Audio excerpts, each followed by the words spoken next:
चलिए आज एक बहुत ही सरल कहानी सुनते हैं और इस कहानी के जरिए समुदाय और नेतृत्व के कुछ गहरे सबकों को समझने की कोशिश करते हैं। कहानी है मिट्टी के राजा और जंगल के बच्चों की। तो कहानी की शुरुआत होती है एक बेहद खूबसूरत जगह से जिसका नाम था हरित वन जंगल।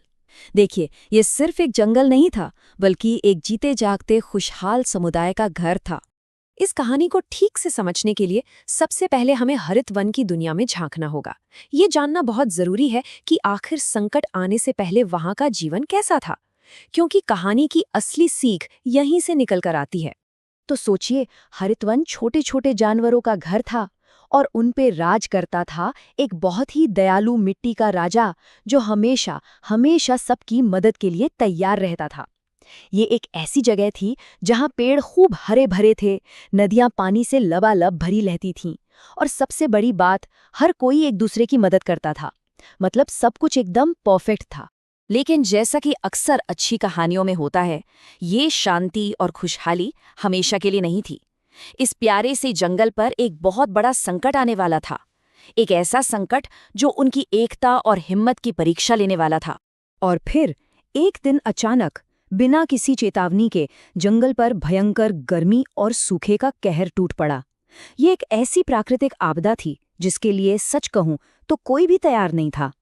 और इस संकट का असर वो तो साफ साफ दिखने लगा था।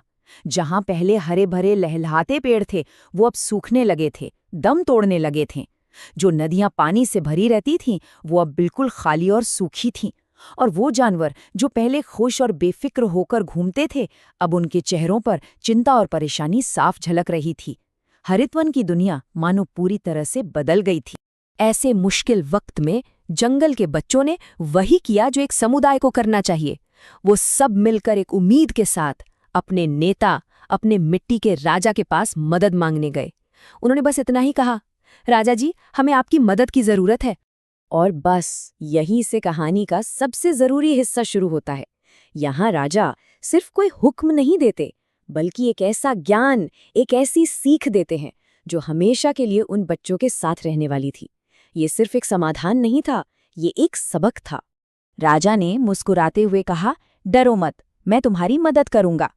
लेकिन उन्होंने इसके साथ एक बहुत जरूरी बात और जोड़ी। उन्होंने कहा, लेकिन तुम्हें भी मिलकर मेहनत करनी होगी। ये मदद का एक बिल्कुल नया तरीका था जो सिर्फ समाधान नहीं बल्कि सबको सशक्त बनाने पर आधारित था। तो आखिर राजा का सिद्धांत था क्या?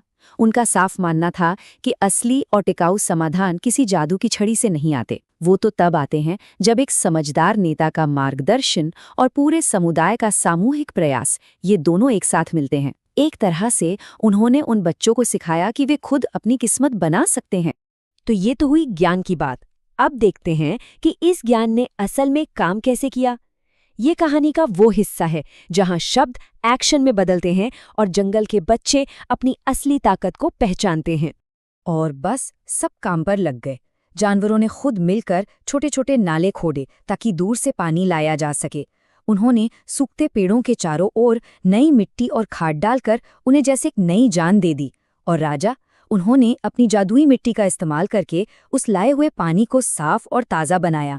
ये टीम वर्क का एक बेहतरीन उदाहरण था, है ना? और उनकी इस एकजुट मेहनत का नतीजा वो सामने आने लगा।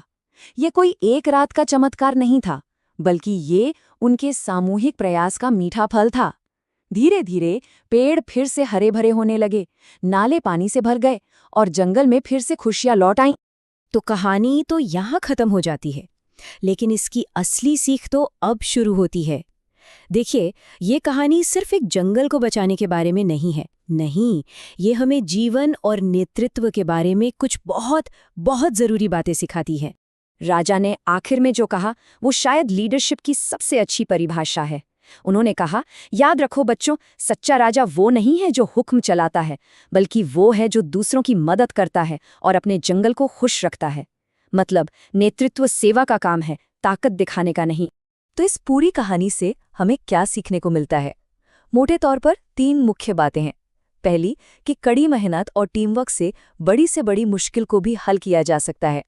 दूसरी, कि असली हिम्मत और साहस दूसरों की मदद करने में है। और तीसरी, जो शायद सबसे जरूरी है, कि एक सच्चे लीडर का काम सिर्फ प्रॉब्लम सॉल्व करना नहीं, बल्कि अपने लोगों को इतना काबिल बनाना है कि वो खुद अपनी समस्याएं सुलझा सकें। ये साधारण सी कहानी हमें एक बहुत गहरे सवाल पर सोचने के लिए मजबूर करती है कि एक अच्छा नेता और एक फलता फूलता समाज असल में बनता कैसे है। ये कहानी हमें याद दिलाती है कि सच्ची तरक्की सिर्फ एक इंसान के ज्ञान से नहीं, बल्कि पूरे समुदाय के मिले जुले प्रयास और सहयोग से ही मुमकिन है।